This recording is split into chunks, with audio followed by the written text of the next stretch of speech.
إذا تريد تفتح محل مال عطور المركزة، إيش قد المبلغ اللي تحتاجه؟ هسه أنا راح أقول لكم، تعالوا وياي. مرحبا، هواي من المتابعين يسألوني أريد نفتح محل مال عطور، وإيش قد نحتاج من مبلغ؟ طبعا اليوم قررت آخذكم الشخص عنده محل مال عطور، وطبعا هو قديم يعني عنده خبرة، فراح نروح ونسأله إيش قد نحتاج حتى نقدر نفتح محل صغير مال عطور، ونشوف إيش يقول. تعالوا وياي. ليس للإنسان إلا ما سعى وأن ليس للإنسان إلا. سلام الله يساعدك. حياك الله، اهلا وسهلا. سلام. إذا أريد أدخل بمجال العطور، شنو الشغلات الأساسية اللي أحتاج أتعلمها؟ اهم شيء اللي تختاره انه الشركات المضبوطه بالعطور. يعني اكو شركات تتميز بعطور، وعطور الباقيه مو بنفس الاداء. يعني لازم تنوع من كل شركه، تاخذ مثلا جواكر اللي بيها. يعني متميزات بهاي الشركة. اي نعم، كل شركه الها كم عطر تتميز به، كاداء، فوحان، ثبات، مطابقه للعطر الاصلي الاوريجينال.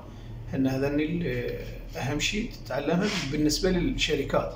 سلام. السؤال الثاني، اذا اريد افتح محل صغير، ايش قد المبلغ يكفيني؟ يكفيك يعني $2000. ايش قد تقريبا بالعراقي؟ اكثر، يعني من $2000 وانت صاعد. ال $2000 يكفيك 3 ملايين. 3 ملايين برايك؟ اي نعم. تقدر تجيب بدال ما تجيب مثلا كيلو، تقدر تجيب ربع كيلو. يعني ما يحتاج اجيب كيلو، اقدر اجيب من ربع واشتغل ب 3 ملايين. اي، وبعض العطور تقدر تجيب منها 100 مل، مو شرط انك تجيب، حسب الطلب. حلو.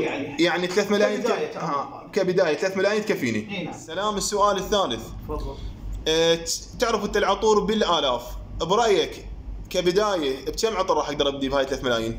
تقدر تبدي كبدايه على المبلغ اللي قلنا انه 3 ملايين، بحدود ال 100 عطر او 150 عطر. يعني تقريبا اللي ماشيه بالسوق، وبعدها تقدر تطور نفسك.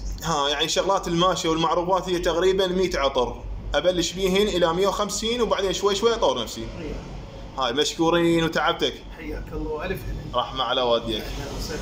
مثل ما شفتوا 3 ملايين تقدر تفتح محل مال عطور، ولكن اريدك تركز على شغله، اهم شيء بهذا المجال وبكل المجالات، اهم شيء الثقه والمصداقيه، هي هاي اساس نجاحك او فشلك، لهذا اريدك تركز عليها. لا تنسون لايك متابعه حتى توصلكم فيديوهاتي، واذا عندك اي سؤال تقدر تكتبه بالتعليقات وتدلل.